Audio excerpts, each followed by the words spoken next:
Zano rake izano rake chete Satani anouya seakanaka. Zano rake izano rake chete Lucifer anouya seakanaka.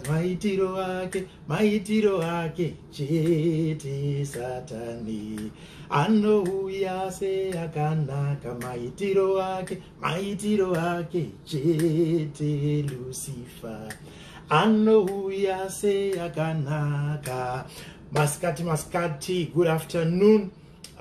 We meet once again today on a Sunday, the 5th day of our 31 days of prayer and deliverance. I hope I find you well wherever you are, and I hope you are all catching us well, live and clear, loud and clear as well.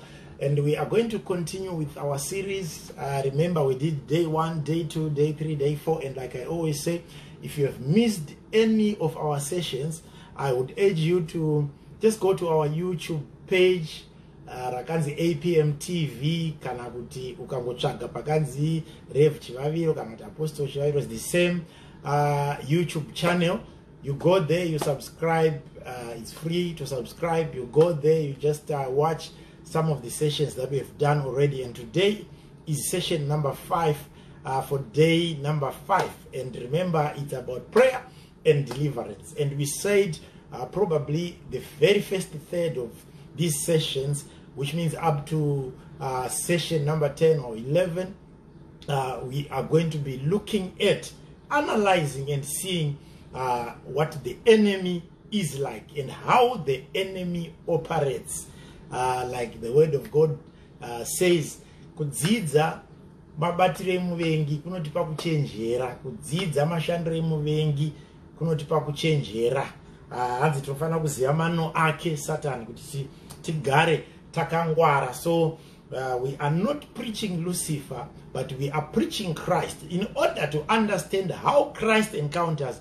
Unozonzwa Kristu pane papa kutaura kuti wakaipa anouya kutsvaga kuba kuputsa nekuparadza, but ndakauya kumwene upenyu, which means kuti maoparetero wakaipa anoda kunzwisiswa. If you don't understand what you are fighting against, like Paul says in Ephesians 3, we wrestle not against flesh and blood, but against powers, principalities, rulers of darkness. This is what we are fighting against, and we need to understand the enemy, how the enemy operates. So takambo bata tikatsanangura tikadefine tikazoona ma operations and so forth. And today, like I promised yesterday, we are going to go into a session. It's going to be a little bit longer because it's a Sunday, and we have just decided to make it part of our normal Sunday service as well. So it's going to be a little bit longer probably than the other sessions during the week.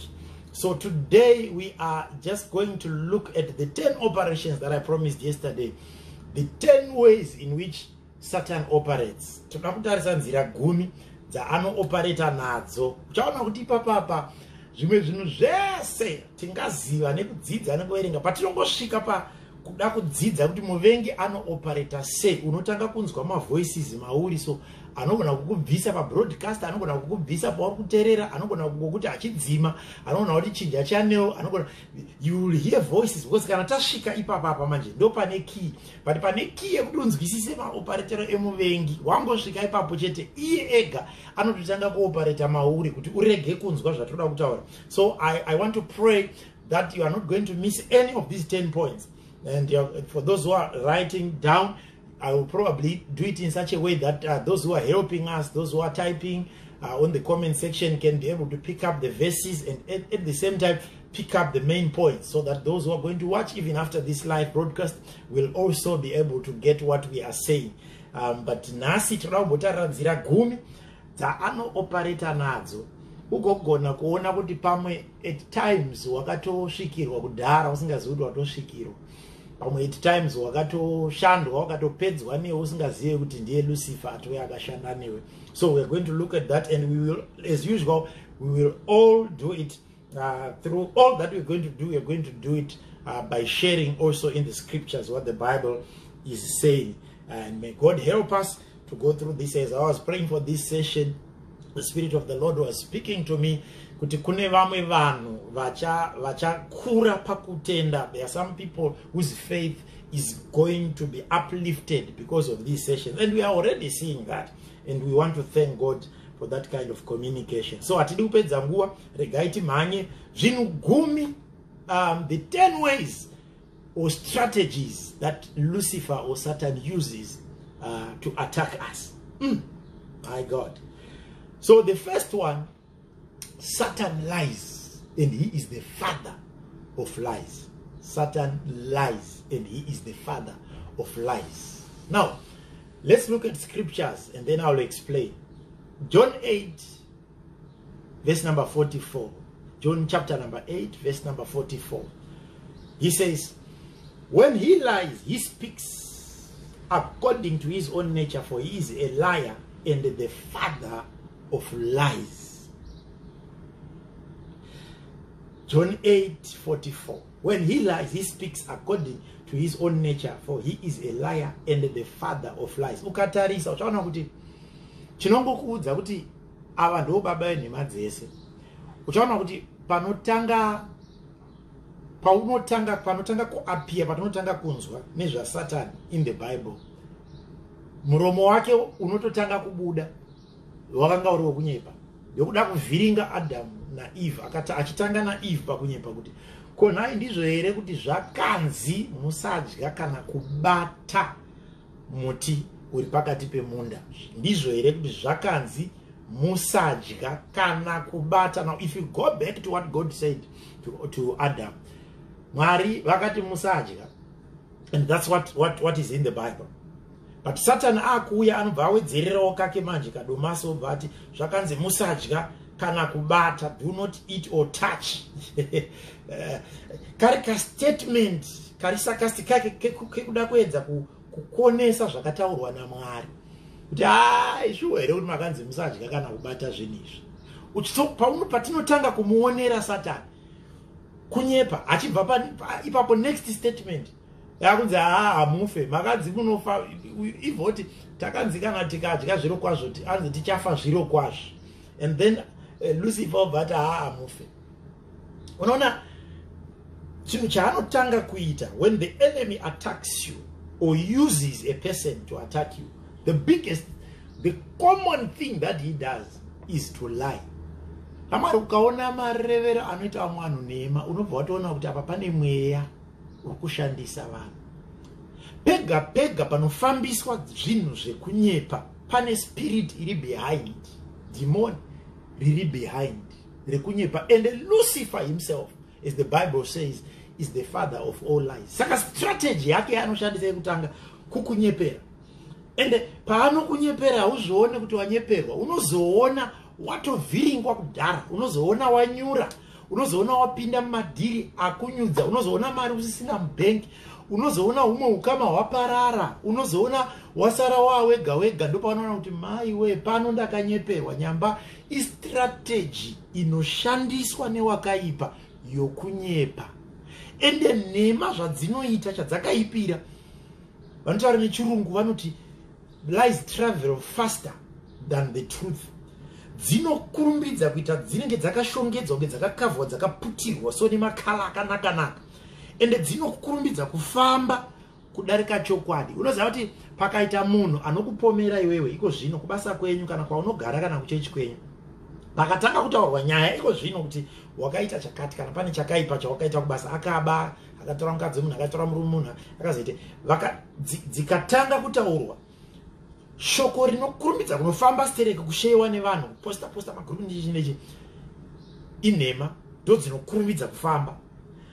Panozobuda chokwadi wakuda kuti maybe rega ndichenese kana rega nditaure ndichiti kana kuti rega ndiudze shuwa uyaivapo pane mawitness pakadai. The moment yaunongonotanga kuda kuita mawitness ekuti uedze kuzvichenesa kana kuti paite chinenge chokwadi, ndopauchaona kuti chokwadi hachifambe, nekuti vanhu vanoita kunge vasingachifariri. Nyamba hazvitori nemweya wokuti vanhu vanotoshandiswa nemweya yakaipa kugona kugamuchira nhema pane kugamuchira chokwadi.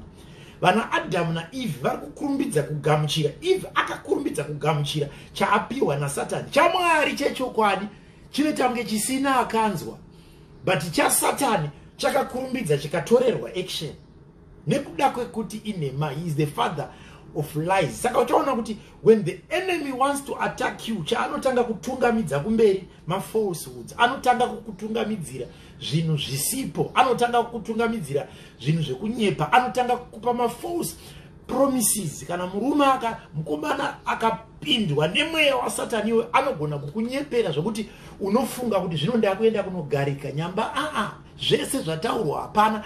Kana musikana akada kunyepera, anogona kupa falsehoods ezvinhu zvisipo nyamba chinotanga kutungamidzwa, chinoendeswa kumberi, chinotanga kumhanyiswa inhema, strategy yaSatani kutungamidza manyepo mberi. Vazhinji vari pano vakanditeerera vakadonhedzwa nezvinhu, vakapinda mumadhiri akavanyudza, vakapinda muzvinhu zvakavawisira pasi, wakashandisirwa strategy yekuisa falsehoods kumberi, ndobva wakurumbidza kunogamuchira nhema. Pawakachizoona chokwadi zvakanga zvisaite kuti ubude mazviri kana kuti wanga watonyura kudhara.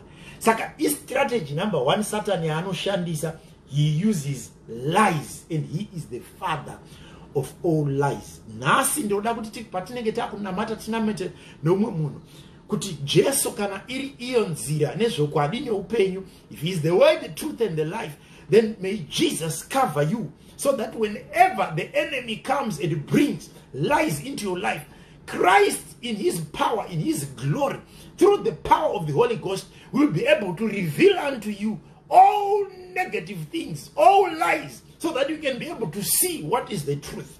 Nema dzese padzichauya mulife yako, Jesu ngavakurwire, nekuti ivo ndivo chokwadi neupenyu. Ngavakupe chokwadi chese, meso ako avhurike, zvinofanira kuzarurwa zvizarurwe, zvinofanira kufumurwa zvifumurwe. Kubva nhasi Mwari ngavabvise nhema dzese dzakatungamidzwa pamberi pako, zarurwa meso ako ugone kuona, nekuti Satani chaanogona kureva nhema. Each time you have lied to people, you were under the influence of a spirit. And today, may God help you. Kana uri wakanyepera vanhu, Mwari ngavakubatsire kuti kubva nhasi life yako ngaimbovawo yokugona kutaura chokwadi, nokuti baba venhema dzese ndiye Satani. Ende chaanoitira izvozvo kuti agone kuinfluensa nyika nekufambisa zvisiri izvo. Mwari vatibatsire. Number 2, he blinds the minds of unbelievers. If somebody is writing it down, he blinds the minds. He blinds the minds. Kana paine chinhu chinogonekwa naSatani kupofomadza pfungwa. My God. May God help us. May God help us. 2 Corinthians chapter number 4 verse number 4. 2 Corinthians chapter number 4 verse number 4. The God of this age has blinded the minds of the unbelievers to keep them from seeing the light of the gospel of the glory of Christ. Kana paine strategy yakanzwisiswa newakaipa when he is attacking, iri kuda kuti vanhu vaitwe deliver from its blinding of the mind. Unoziva hakuna chinhu chiri dangerous. Hosea anobva ataura muprofita pa chapter 4:6, anobva ataura oti vanhu vangu, ndiMwari vari kutaura through muprofita Hosea, vanhu vangu vaparara nekushaya zivo.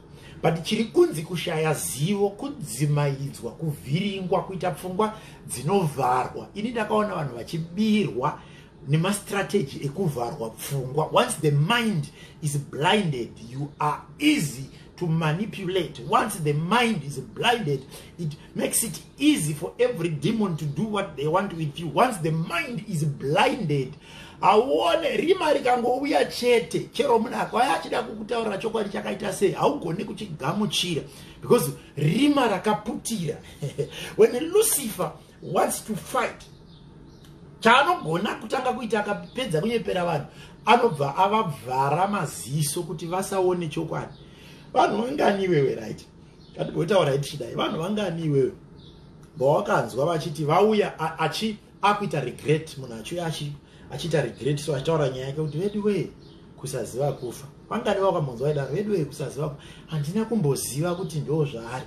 Handina kumboziva ndo zvaachandiita. Handina kumboziva. Saka time iyoyo unofunga kuti chii chakanga chichiitika.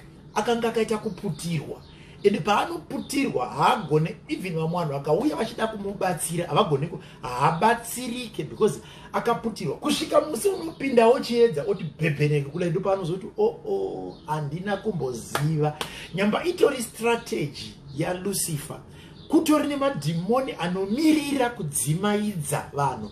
And even those who manipulate, wakamonzwa vanhu vanonzi vanobirwa zvokuti munhu anogona kutopinda mutaundi meo kana kupinda pamashopu kana chiyakaisa vange South Africa ukwedu waizoona zvichiitika mumamall mumachikuti munhu anenge aine mari yake wagara every day unoziva kuti unogara uchiverenga nyaya dzekuti ukatorerwa ukadzwa vanhu vakudedza vakakuti tinoda kupa basa vobva vatisiya mabhegi apa iwo tichipindawo kuti kugadzire chinhu kana kuti toda kukutorera zvinhu mushopu tigokupa nemari iri discounted yakadzikira unongoti pako mari shoma shoma chinhu chinoita 100 rand ukangoti pakana 20 but chirega unofanira unochigamuchira nekumukoto wekuseruko asi unofanira kusiya mabhegi panapa nemunhu unotozoda iyo yenyaya inoitika every day.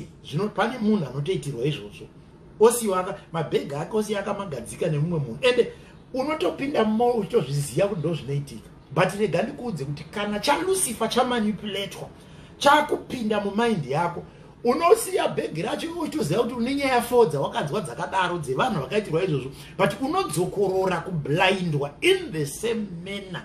Ndo paunoona kuti zvinhu zvatiri kutaura zvichamarika zviri spiritual.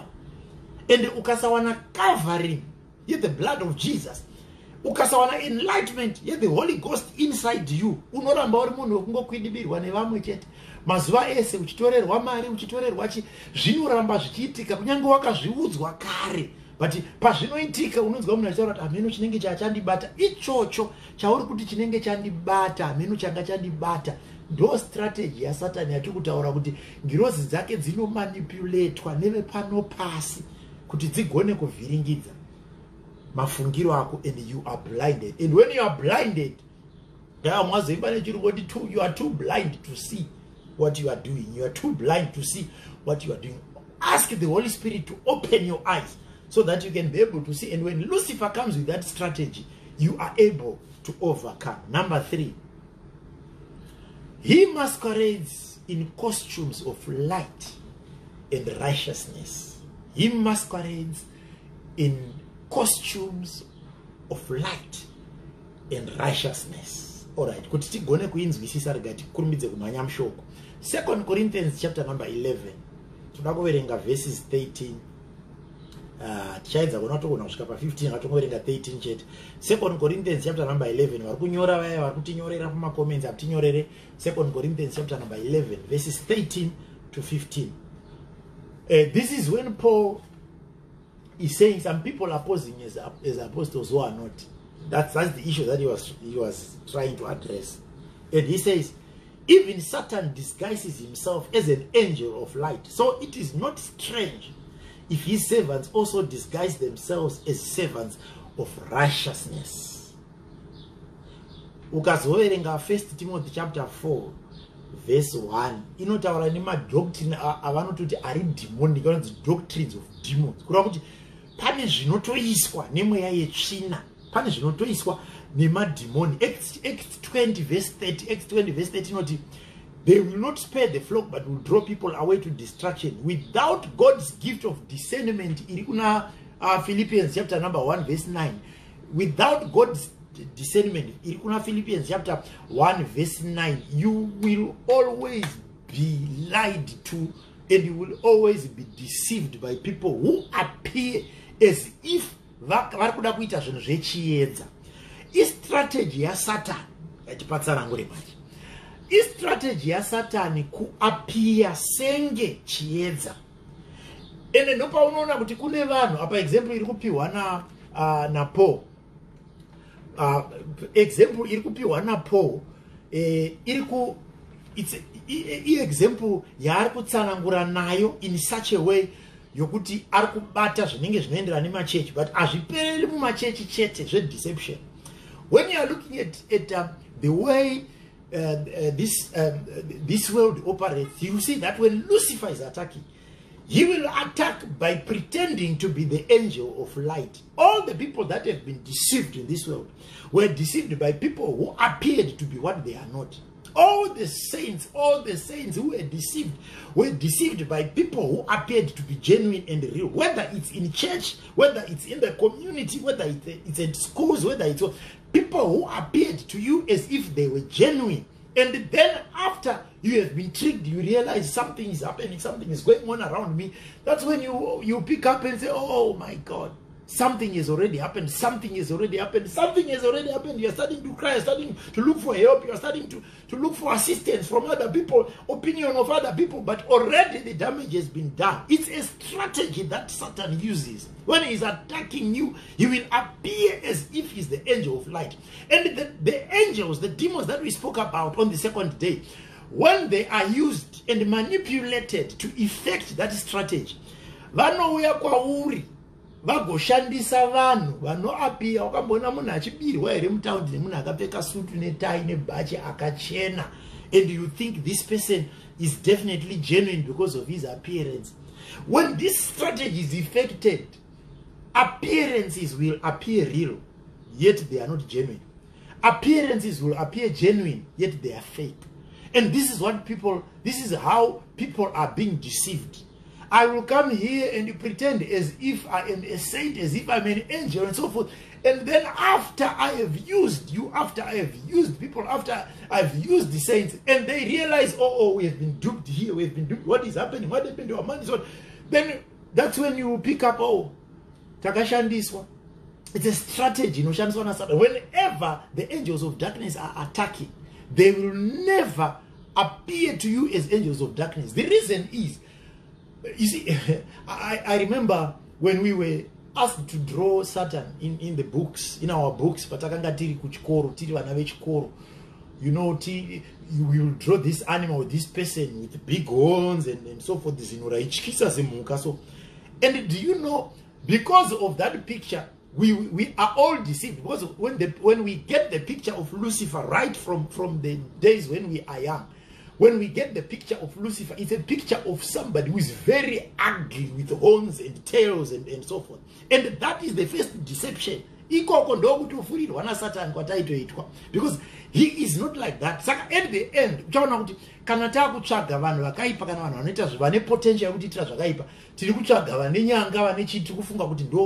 this is how Satan is going to look like. No.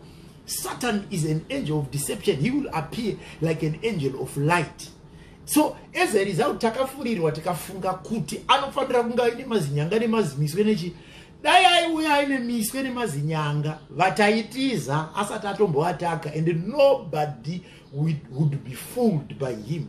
But because takafunga kuti picture yekuipa ndeyekutarisa munhu mapfekero ake nechitona this person is a crook, taura mbutsi yacho taura nechakati, akangouya akadaro because you are aware. But unaware are slick. He will come like a slick person. He is nice, he's well, like a gentleman, he's well dressed and so forth. And then you only realize after I've been fooled and used that it was Lucifer himself who visited you. And this is what we are saying, that it's a strategy that he uses. And I pray that the God of light gives you the spirit of discernment so that you are able to pick up and see that this is the work of the devil upon my life.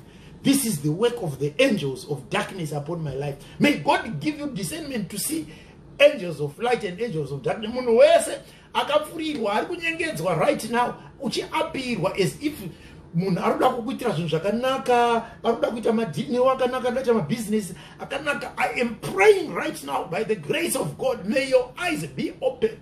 May the angels of light visit you and show you where darkness is. May everything that is being done upon your life by Lucifer be exposed. Every act, every machination, every plan of the enemy, may your eyes be opened. Number 4, Satan does signs and wonders. Hey, Satan does signs and wonders. For those who are writing, let's go to 2 Thessalonians chapter 2, verse number 9. 2 Thessalonians chapter number 2, verse number 9. He is describing, Paul is describing, he's writing to this Thessalonians in that chapter, he's speaking about the last days or the end of the age, the end of our lives, what happens and so forth. And then he says, the coming of lawlessness, of the lawless one, by the activity of Satan, will be with all power and with signs and wonders of the lie.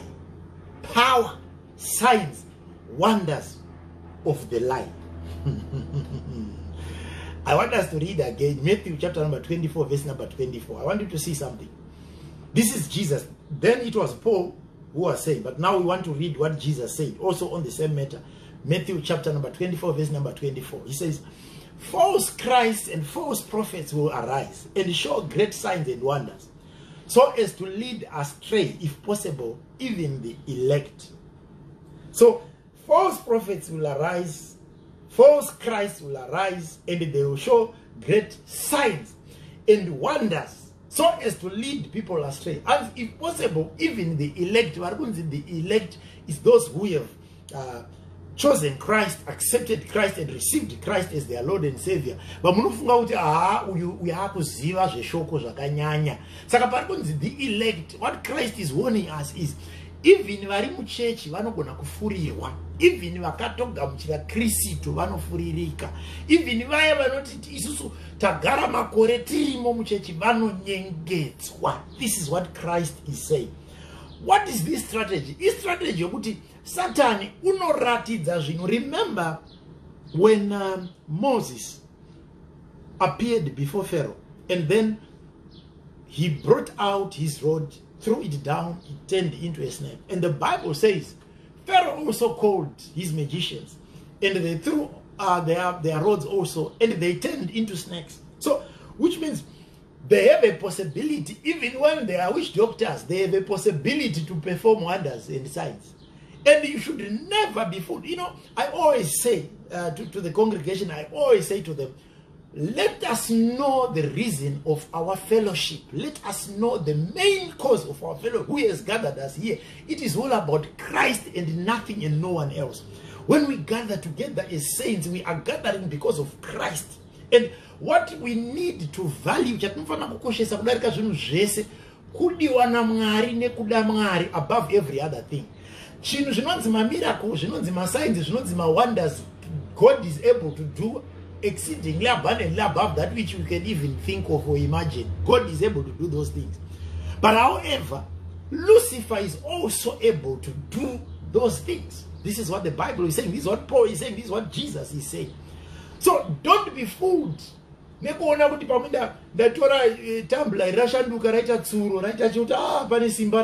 it's not every magical show that you see which has got the Spirit of the Lord behind it. Don't be fooled by seeing signs. Don't be fooled by seeing miracles. Don't be fooled by seeing wonder.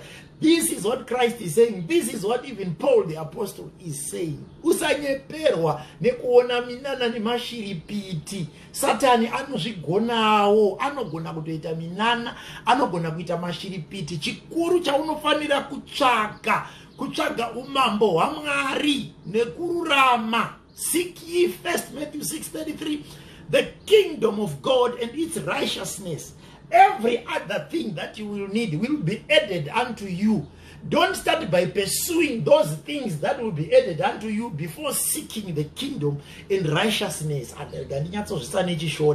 Zvinonzi tsvagai mambo hwaMwari nokururama kana nekubwinya kwawo. Chokutanga zvimwe zvese zvichazowedzerwa kwamo, zvichawedzerwa, zvichauya, zvichawedzerwa. Kureva kuti hatitangi kudzingirira zviri kuwedzerwa tisati tawana zvinofanira kutanga kuvepo. Once you go to church and you are seeking first the kingdom of God and its righteousness, every miracle that comes will not move you.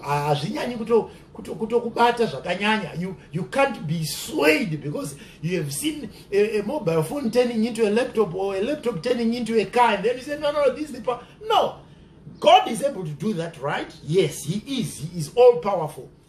But even Lucifer himself is also able to use people to do those things. So don't be moved by your love for Christ. Be moved by your love for God. Don't be moved by miracle signs and wonders. Yeah, takaverenga on Monday. Ekuna Mark 16:17 and akati charamba chingoitaura every day until the 31st.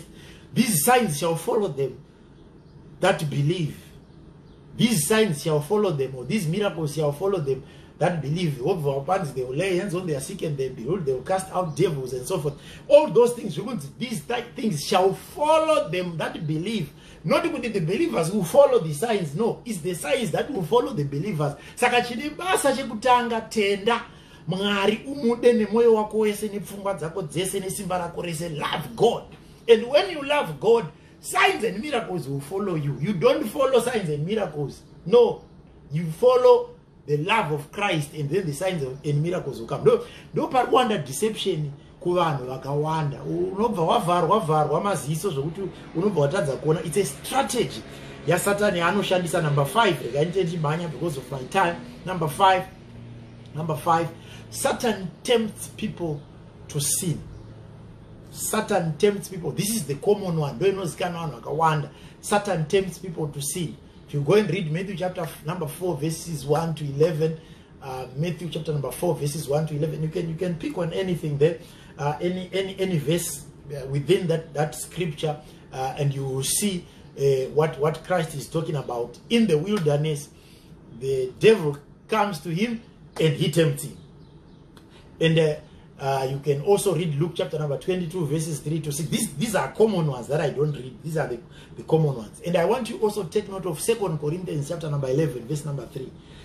When Paul is writing 2 Corinthians chapter number 11 verse number 3, Paul is warning this, and he's giving this warning to all believers. And he says, I'm afraid that as the serpent deceived Eve by his cunning, your thoughts will be led astray from a sincere and pure devotion to Christ. You know, a pure and a sincere devotion to Christ is when you seek righteousness and you begin to follow God in righteousness. You want to be righteous before God. You want to do good. You want to love people. You want to love God. You want to love his people, and you want to do good. You want to please him, and you want to make him happy, and you want to draw closer to him. This is your intention. This is your clear mindset. This is what you want. This is your clear vision. This is the mindset that you have. But what happens is Lucifer then begins to draw you off that. He begins to show you things that appear as if they are better in the world. And you begin to pursue those things which appear to be better, even when they are in contrary to what God requires and desires from you. So as a result, as you pursue those things that he is putting before you, like he did to Jesus in the wilderness, where he takes him up the mountain, then shows him the city looking beautiful, and so, and he says to him, if you kneel down, you're going to kneel down before me. I'm going to give you this whole city. You're going to be in charge, because this is all my territory. I have dominion over this.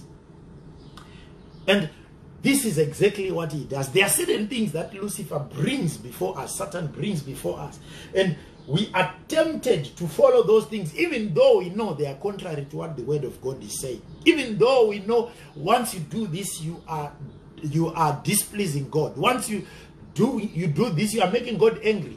Once you do this, you are putting yourself far away from the love of Christ. Even though you know, you will still pursue. Why? Because Satan will dangle a carrot before you, and then you keep going and following. And as you keep going and follow him, you are actually drawing yourself away from the grace and from the love of God. Urukutiza kubaba ukama wakona Mwari, because waisirwa zvino zvinonakidza, zvinotapira, zvinonaka kunzo opota kutarisa uchinotara zvakanaka, even though you know kuti Mwari havazvide, nekuda kwokuti ndi Satan anokuita lure with such things. So that's one of his strategies, and today we're going to be praying that the Lord opens your eyes, so that when he comes with strategies of things that appear as if they are better, as long as they are contrary to what God requires of you, you will not accept, even though you are tempted, but you shall not fall to the temptation. Like I said yesterday, kuedzwa hakuna kuipa kumunhu wese anotenda miedzo inotouya. Ipapa ndokutotaura nomwe munhu patori nomwe atori pakati peumwe miedzo.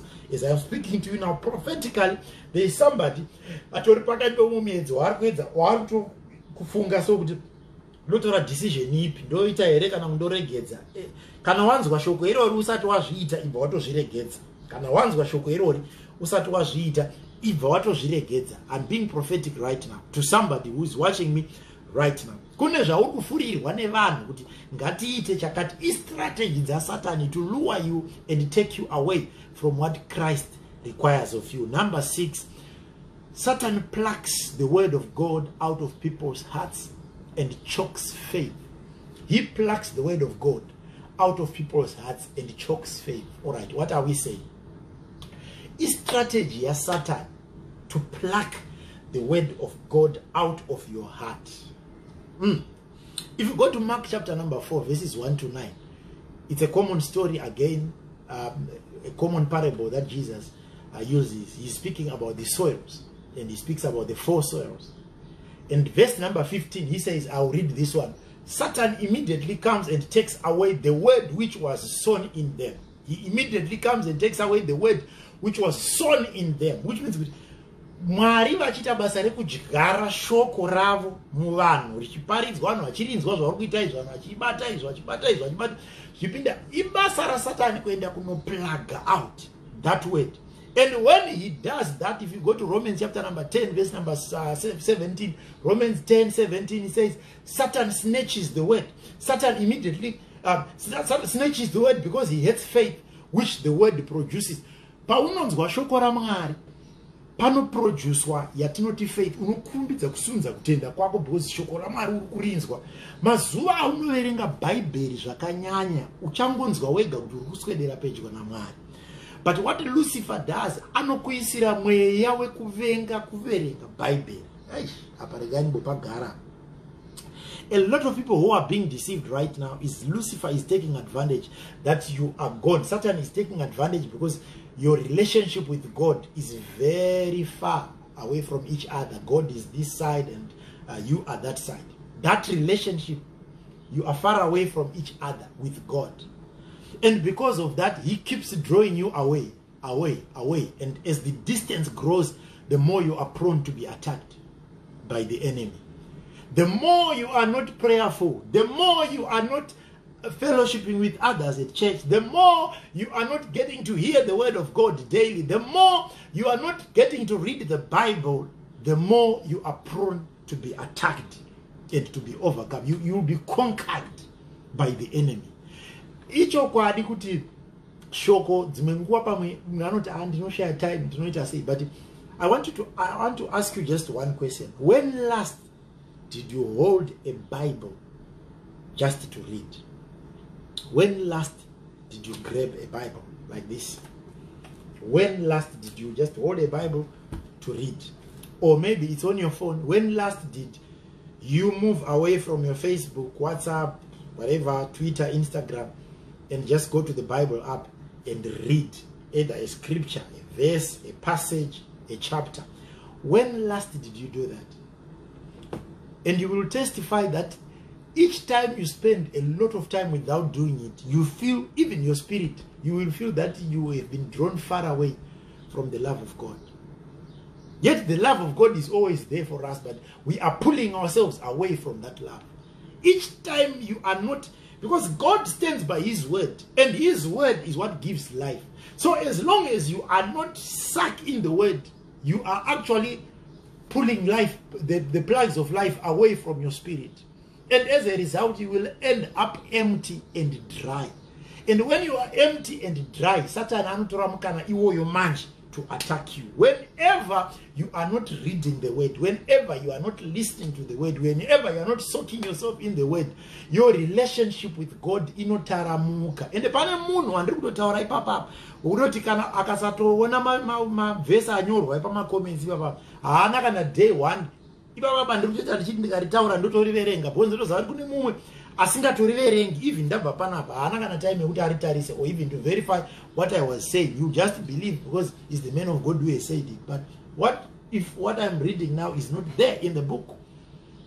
The more you do it yourself, the closer you find yourself getting to God. You know, I always tell people that make it a habit. If you want to be closer to God, make it a habit,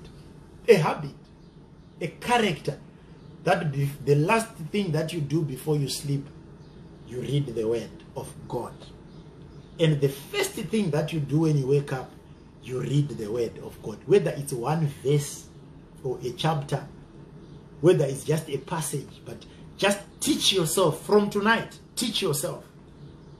I may fail to convince you to do anything else, but I'm just praying that I will be able to convince you to do this.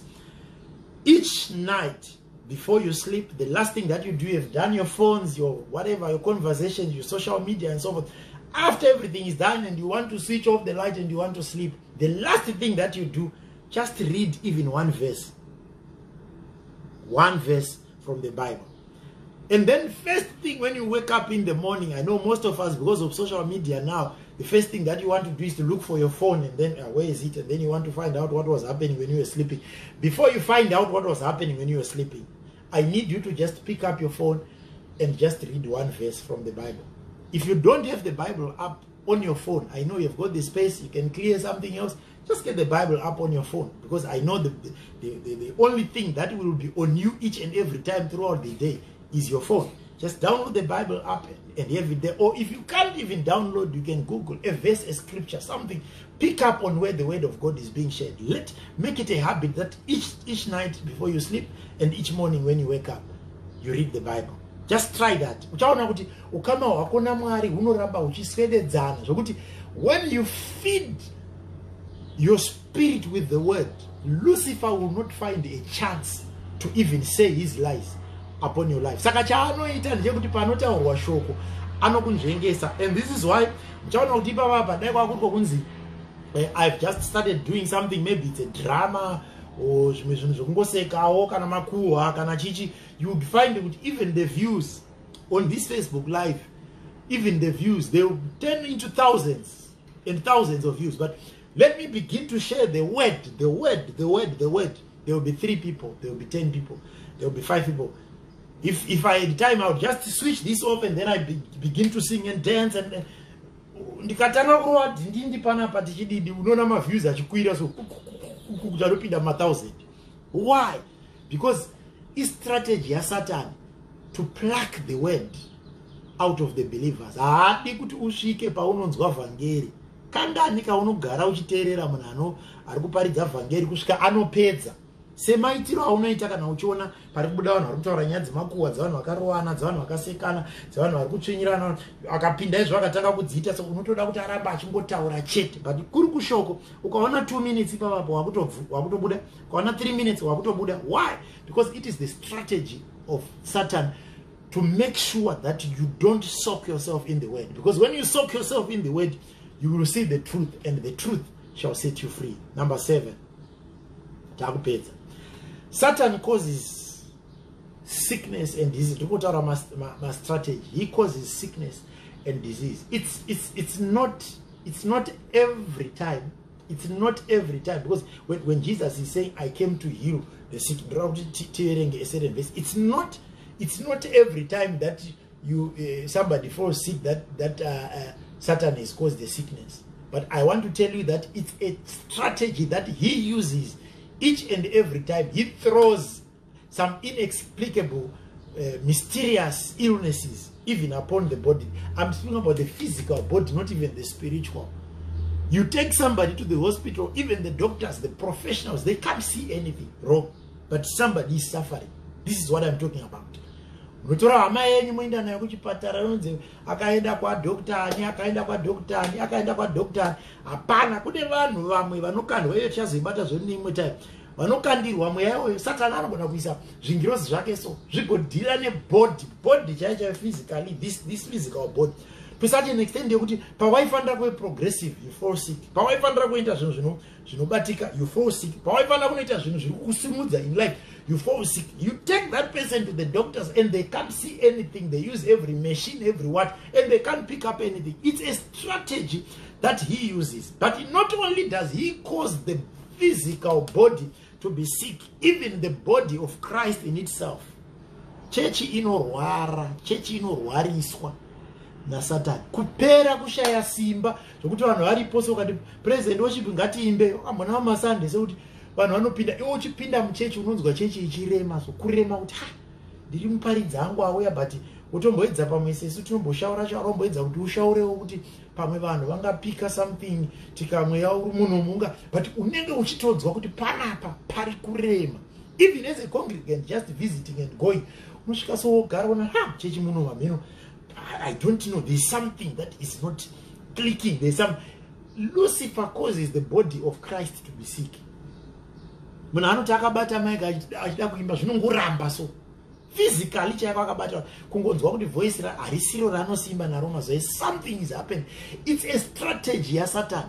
Panonzi ngatiitei days of prayer and fasting and pesa pauine zeal for things to go right. I want to participate, I want to partake with others, I want to participate in this fasting prayer program, and then the program just comes.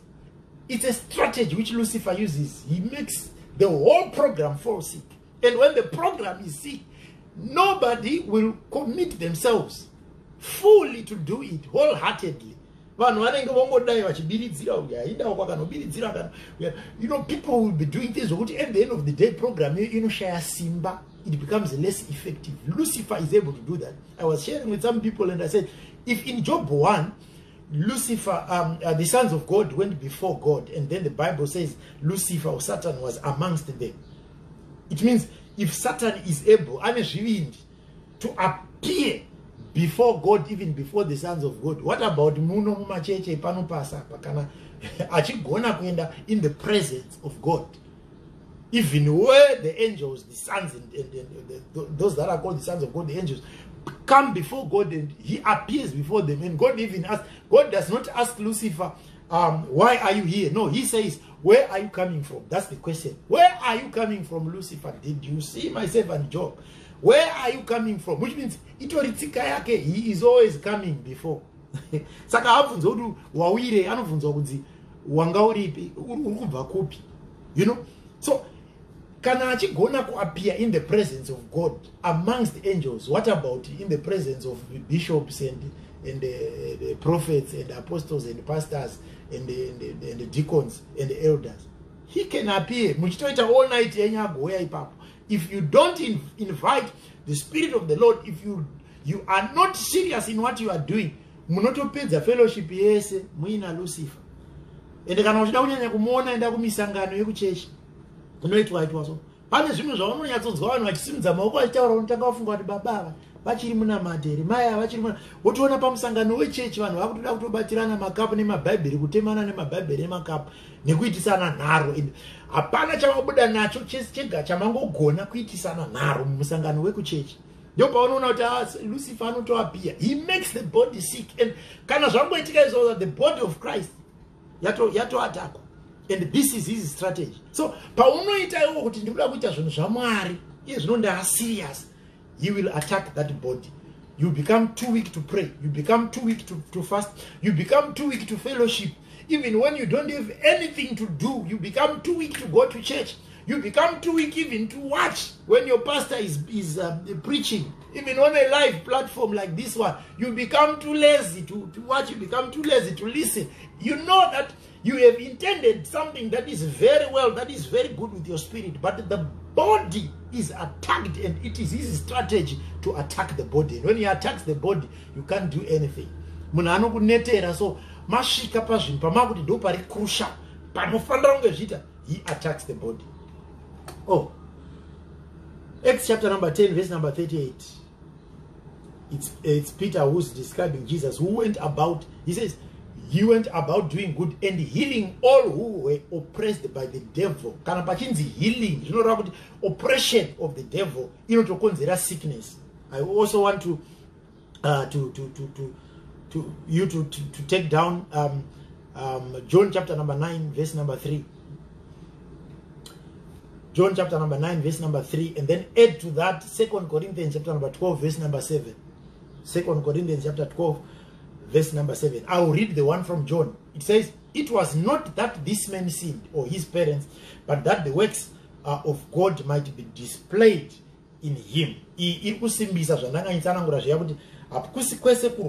I need you to understand before we leave this point. I always tell people in a lighter note, on a lighter note, I always tell people, you know, it's not like Satan is responsible for everything that happens. We've got minds and mindsets, and we think a lot of things that we blame upon Lucifer are not even due to Lucifer. They are actually our own making. Ndiwo wakapuwa pfungwa naMwari unotanga kufunga zvimwe zvinhu zvisakarurama. Yes, there is a spirit behind my evil acts anoitika, but let me tell you something. Decision yekuti ndoda kuita ichi kana kuita ichi Satan hakuitiri, unoita wega. Ndiwe unotozvifungira ndoda kufollowa ichi, ndoda kuita ichi. Ndanzwa voice rakati ndoda kuteera iri kana ndoda kuteera iri. So a lot of times I see people blaming what akangoda Satan azondida, Satan azondida, Satan ane vatumwa vaanoisa kuti titadzire Mwari, kuti tiswedere kure naMwari. But let me tell you, the final decision in following whatever those angels are doing is upon you. It's up to you. Ndiwe iwewe ndiwe munhu wokutanga anofanira kublamewa if you make a decision to follow what Lucifer is giving. Jesu chaichai akavingwa naSatan akabvisa chandura chingwa uite matombo, chandura matombo aite chingwa, chandura zvese zvezvo. Yeah, you know, and what did he say? It is written. The word of God says it is written, it is written, it is written. He's quoting the scriptures. So he could have done it or not done it. But we are celebrating his conquering of the devil because he decided on his own kuti ndiri kuda kusatevedzera izvi ndise shoko raMwari. If he had decided or chosen to follow what Lucifer would have done, then we would say it was his fault, because it is him who makes the decision yekuti ndiri kuda kuita here kana kuti handina. Because iye anotaura Kristu kuna Revelations, tariraone ndaisa upenyu, tarisaone paiswa rufu neupenyu pamberi pako, therefore choose life. The choice is yours, even though those angels are there, even though Christ is there, even though Satan is there. The choice on whom to follow is yours. Saka Satan akatisira akashandisa strategy yekurwarisa the body. Unofana kugara uchitoona kuti muviri wangu ndakazvipira ndoda kuita chakati. You become a procrastinator, somebody who just says, you think of an idea that needs action there and there, but you just feel like you are too weak to do it, and no, I'll do it tomorrow. If procrastination in itself is an attack. Procrastination in itself is an attack. If I was going to be prophetic, how many of us here who are watching right now, you have so many things that you had said you were going to do last month, and up to now you have not done those things. Even some of the things that you were supposed to have done last year, up to now. And you know what? The enemy knows that the moment you do such things, you are up and running. But you will not go up and running. Why? Because you procrastinate, and procrastination in itself is an attack from Lucifer. Just know, kuverengera kuita zvinhu kwauri kuita uko itori an attack upon your life, because dai wakazviita kudhara by now dai watove pane imwe stage, but zvinoramba body yako inoatakwa kusvika palevel yekuti body yako kudza kuti agara mani, aiwa no, mangwana achiripo uchaita mangwana, no, uchazonyora next week, no, don't worry, you can do it next year, don't worry, you can. The body is being attacked because Lucifer knows what is coming ahead of you. Satan is a murderer. That's number 8. Satan is a murderer. Murai. So Satan is a murderer, and this is one of the strategies. John 10:10. The thief comes to steal, to kill, and to destroy. The thief comes to kill, to steal, and to destroy. And that's his strategy. Akaona kuti zvinhu zvese zvaramba ma strategy ekuita luwa nechi, he will come to steal, to kill, and to destroy. John chapter number 8 verse number 44. You are of your father the devil, and your will is to do your father's desires. He was a murderer from the beginning, and he has nothing to do with the truth. Jesus himself said, once you develop, you begin to see yourself developing pfungwa dzekuda kungouraya sokuda kuparadza nekungoputsa songoti ukaona pane zvinhu zviri kurongeka unoti dai zvakoromoka ipapapa. Let me be prophetic again. There are certain people who are watching me right now wokuti unoti ukaona munhu abudirira angoita chimwe chinhu chinenge chakanaka, hatisiri kutaura zvokuti muvengi wako muvenga. I'm speaking about you. Yes, you who's watching me right now. Ukaona uine kapfungwa kanongoitika so kekungonzwa godo ka jealous like, kuti ukangoona munhu ari kungoita chinhu ukaona kuti chaakufamba, pfungwa dzako dzinotanga kudza kuti dai akangokoromoka, dai akangodonha. Ukaona achikwira manera ungoti dai akangodonha apa. Ukaona achivaka imba dai akasaipedza. Ukaona achidriver mota yake kuti dai ikangofa. ukaona achida kuita muchato wake nekuronga rongoti de muchato wacho ukasabudirira de vanhu vakasa zvokuti pari pamuchato ukaona magetsi atodzima vashaya kuridza music mwoyo wako unongochikudza kuti ye vashaya music nasi kana kuti akati gauni robva rati kwaya kutsemuka kana kuti unongodzwa kungoti komana kamaona mazoona zvaitika here wototsvaga mufoni kuda kutora mapikicha nechichi kuti onai muone ukaona uchingori nekapfunga kekuti panongoparadzika zvinhu kana kuti panodistroyika zvinhu kapanotora unonzwa kufastere but paunoona zvinhu zvichita sezviri kuita right unonzwa mwoyo wako uchita ngosina kugadzikana. You are under attack, and attack iyoyo ndeyekuti Satani wakadotuma ngirozi dzinoita kuti ude kuuraya zvinhu. Ndo panotangira huro ipapa ndikutsanangura. You are under attack and you need God to help you. You need the Holy Spirit to help you. You need Jesus in your life to be able to help you. Unoona kusaudza zvako vanhu kuti panapa ndanzwa godo, panapa ndanzwa chakati, ukaona munhu aburitsa song yako, ukaona yachitonge yakutonge kurumbira todzwa dei zvikashaya anoteerera dei kamoyo kako ukangoona kaine kamwe kaelement kekungoti dai zvaramba zvinhu zvaari kuita, dai zvaramba, dai anyura, dai aita ukangoona paine mweya wakadaro mauri. You need deliverance. You need to be set free. And I'm talking about you. Kaona kumba kwenyu kwaita umwe munhu anenge aita mutambo wada kuita zvakanaka, iwo wona kuti news dzekuti zviri kuita zvakanaka aunyatsodzigashira zvakanaka, asi news dzekuti zvinenge zvaramba kubudirira zvinhu zvavo izvi uchinzwa kamwe kuti dai ndangotaura kuti ndakambovaudza ukanzwa kamwe kako kachingokura mauri. Be very careful. Uri kutoshandiswa ndo Satani wacho watiri kutaura. He is a murderer. He comes to steal, to kill and to destroy. This is what the word is saying here. He comes to steal, to kill and to destroy. Mweya wako ukaona uchingozara distraction, mweya wako uchizara kuda kuparadza, mweya wako uchida kungobvutira nekutorera vanhu kuti vashaye mufaro. Ukaona pane vanofara unonzwa kuti dai ndangokupotsera mashoko 2-3 vangonyongana. Ndo pane uroyi hwacho ipapo. Be very careful. The enemy comes to steal, to kill and to destroy, and that's his strategy. Alright, tomboti zviri kuitirwa iwo ukangoona pese pauri kuda kuurayirwa zvinhu, pauri kuda kungovhari, pauri kuda kukanyirwa nyaya dzako, pauri kuda kudzoserwa mashure zvinhu zvawakaronga nevamwe, so ukaona zvakungoitika izvozvo, be prayerful, get into prayer mode, because those things happen because the enemy comes to steal, to kill and to destroy, and he is targeting whatever you are doing that is progressive. When you are doing progressive things and then you see some people trying to draw you back, some people trying to bring you down, some people trying to throw spanners into the works, just know that it is the enemy who is at work, and that's one of his strategies. He will make sure when people are being progressive, he uses other people to bring them down. And when that happens, be in a prayerful mode and ask God and the Holy Spirit to help you. Number 9, Satan fights against the plans of God's work. Satan fights against the plans of God's work.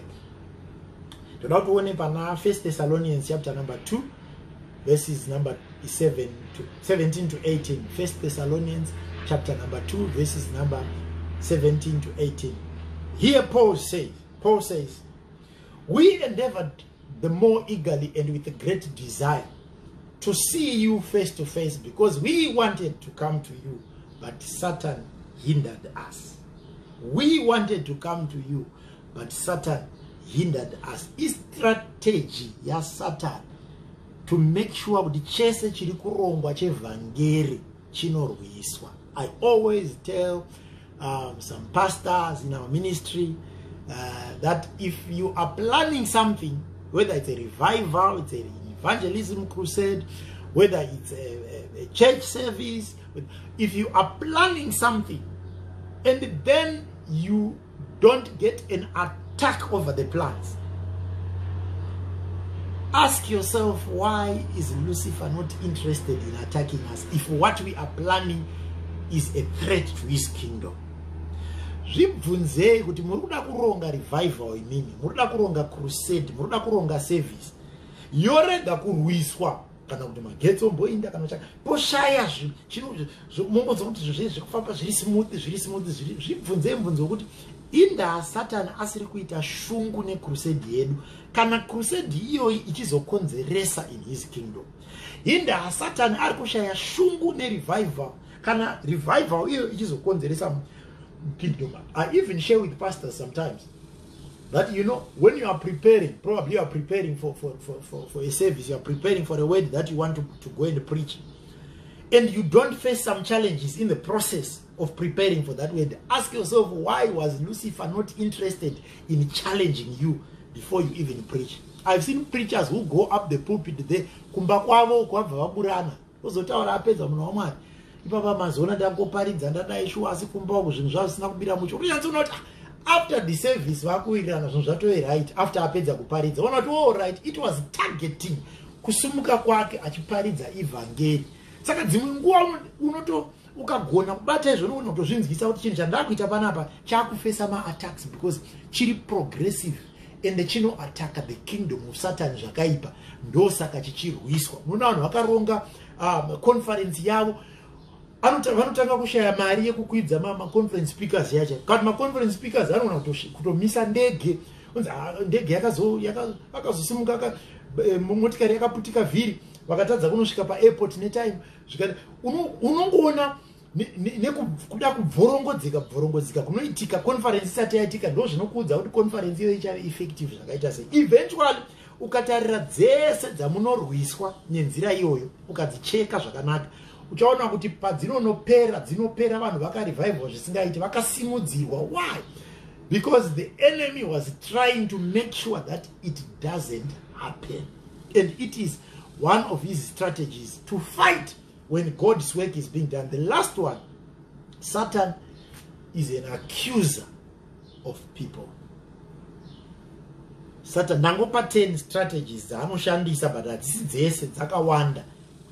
Satan is an accuser of people. Revelation chapter number 12 verse number 10. Revelation chapter number 12 verse number 10. I heard a loud voice in heaven say, now the salvation and the power and the kingdom of God and the authority of his Christ have come. For the accuser of our brothers has been thrown down, who accuses them day and night before our God. Satan's defeat is sure, but his accusations haven't ceased. Satan's defeat is sure, but his accusations haven't ceased. Tiri kuziva kuti uchakundwa asi haaneti, saying he is an. This is why the Bible then says, Hebrews chapter 7 verse 25, Hebrews 7:25, about Christ being an advocate. Christ being an advocate. His advocacy is in. Remember, he's sitting on the right hand of the Father on the throne. The right hand of the Father on the throne. That is where Christ is. What is he doing there? He is busy defending us. Whenever Lucifer comes and says things against us, Christ will stand there and represent us. This is why we call him our advocate, because we are sinful in nature, and when we sin, we go before the Father to ask for his forgiveness. But even after asking for forgiveness, you will discover that what Lucifer is good at is accusing you of things that have since long passed. The Satan ye ukanzwa paine munhu anoita basa rekukunongedzera zvinhu zvakapfuura kare, kana ka life kawaimborarama kudhara kausisiri, ziva kuti munhu iyeye is being used by Lucifer himself. But we thank God that Christ is there before the Lord to defend you. Ndosa kanyona kuti vanhu vanopomerwa pano pasi, opinda mumatare pano pasi, kuna Mwari okumbira regerwa, but vanhu vepano pasi vorega kuregerera.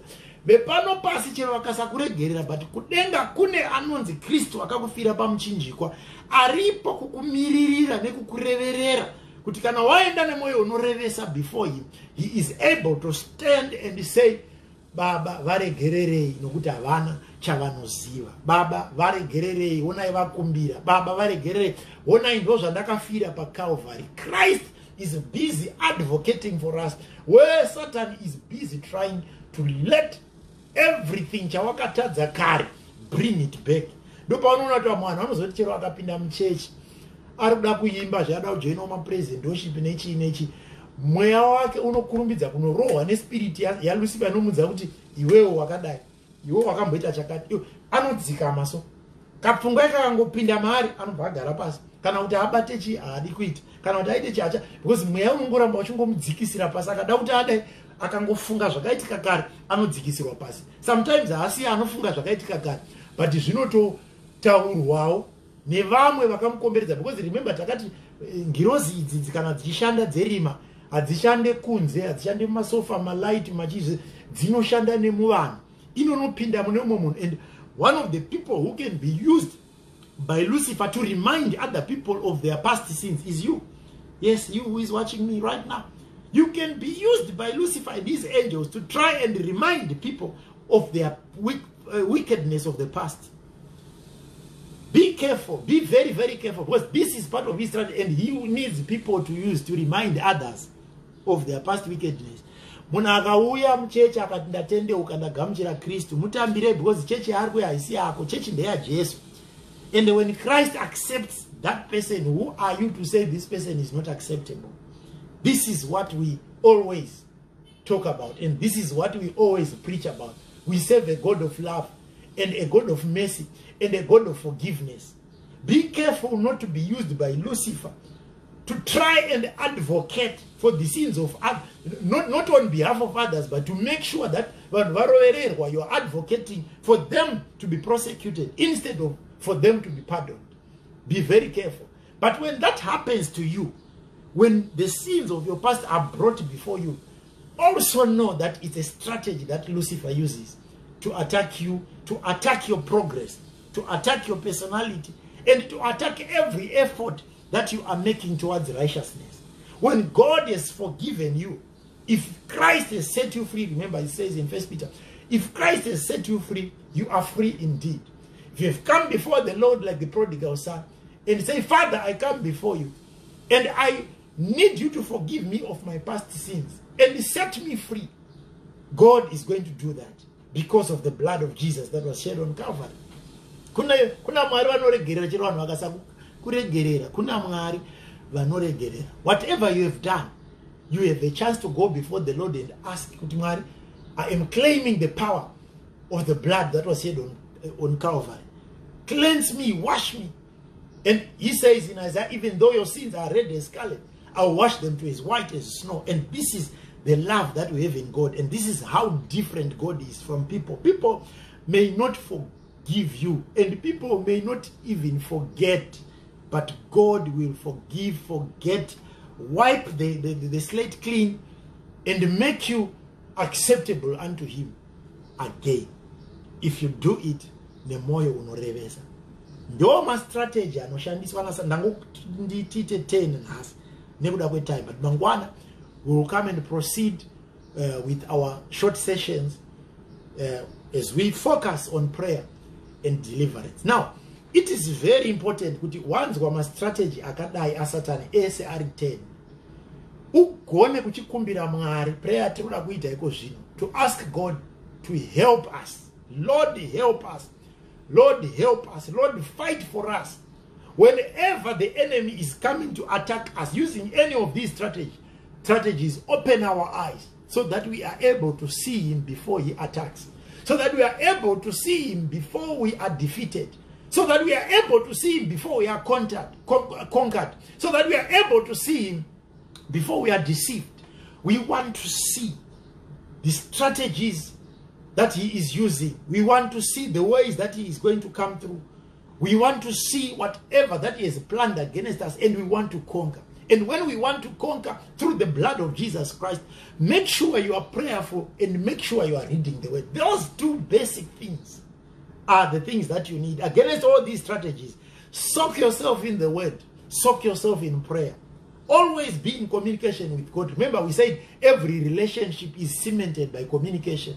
Communicate with God all the time through prayer, and your relationship with God will be very close. And chances that you'll be able to see, because if Christ is light and Christ is now in you, it means when these strategies of darkness come, then the light will illuminate, and you are able to see, and you are able to decipher, and you are able to discern that this is a strategy, this is a strategy, this is a strategy, this is a strategy by the enemy. It will be very easy for you to pick that up. And even when Lucifer is using his angels to use people to come against you, or to use people to deceive you, or to use people to rob, to steal, to kill, and to destroy whatever plans that you have in life, then because of the light of Christ that is in you, you are illuminated. You are able to see whenever the light is shining. Light is coming more than, I know we've seen some floodlights. We are using some lights here, and I've seen some floodlights, and so the light of Christ is much bigger than the light of these floodlights. It illuminates bigger and wider spaces. So you can be able to see Lucifer from afar. And then you are able to say, Lord, help me. And we want to pray now with somebody who is in a situation whereby you know all these things that I've said. There is 1 or 2 strategies that have been used against you. And for some of us, it's even more than 5 strategies that have been used against you. And you are not progressing because the enemy used these strategies to come to you. And you did not see that it was the enemy. Now you realize it because I've said it. Or now you realize it because you're already in hot soup, in deep waters. But we are saying we serve a God who is able. Because even though Lucifer came to steal, to kill, and to destroy, Christ says, I came that I may have life, that they may have life, and life in abundance. And life in abundance simply means we are enjoying life because of the love of Christ that we saw on Calvary. And I want to pray with you right now that the Lord helps you to overcome. If you have already been conquered, it's not too late, because Christ Jesus is there. He also promised that the Holy Spirit will help us. And as the Holy Spirit comes upon our lives, He also illuminates, and you are able to see everything that has been hidden in your eyes. I want to pray right now that the Lord opens your eyes so that you are able to see every deception that has come upon your life, whether it is in the community, whether it's at your workplace, whether it's at church, whether every act of deception that Satan has used against you. We want to pray that God sets somebody free in this month of prayer and deliverance. Shall we raise our hands to the Lord? Father, in the mighty name of Jesus, I want to pray right now. I want to thank you for your word. I want to thank you for this teaching. I want to thank you for those that have heard. And I want to thank you for those that are now alert to the strategies that the enemy uses in our lives. And I pray, mighty God, by the grace of our Lord Jesus Christ, by the sweet fellowship of the Holy Spirit, by the love of God the Father, that we are able to conquer, that we are able to overcome, that we are able to see, that our eyes will be able to discern before any effects that will come from the attacks of the enemy. I pray, mighty God, that you release us to your grace, so that we are able also to get that light of Christ to illuminate inside us, so that we are also able to see when the enemy is prowling and moving about like a roaring lion, so that we may not fall to his devices, so that we may not fall to his challenges, so that we may not fall to his strategies. I pray, mighty God, release this grace upon your sons and daughters who are watching and viewing right now.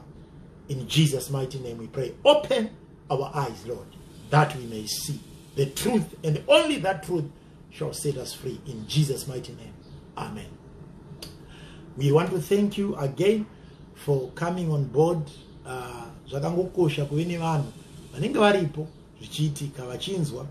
Ndinongokumbira kuna Mwari Anamasimba Ose kuti pawanike pakati pedu, even just one person or two or even 3 or more, whose lives are going to be changed or turned around because of this teaching. I know some of us may already have been victims, but I'm telling you, it's not too late.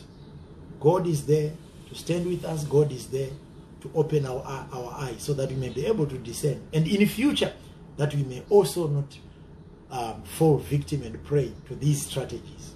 May God help us, and may God bless us. And as usual, if you've got any prayer requests, we've got our prayer line on WhatsApp. We are going to ask Brother Tinashe to type it on the comments, 0027 7891 99381. It's going to be there on the comments in a few moments. In a few moments from now, you can use that one if you want to send your prayer requests, or you want to join any of our prayer groups, because we've got prayer groups on WhatsApp. You want to fellowship with others through the prayer groups that we have. You can use that WhatsApp platform, 0027. It's a South African number. 0027 7891 99381. 0027 7891 99381. You can also inbox on this Facebook platform. You can also go to our messages, and our team will pick up your prayer requests. And like I always say, if you don't see a response from them, it doesn't mean that they've not picked it up. You will see on your phone that they've already read. If they read it, they will also begin to pray for you. And it might take time for them to come back to you and then begin to reply or to say something. But as long as they've read it, know that we are praying for you. And may God bless you and may God help you. This week, we shall continue tomorrow, day number 6. For now, may God bless you.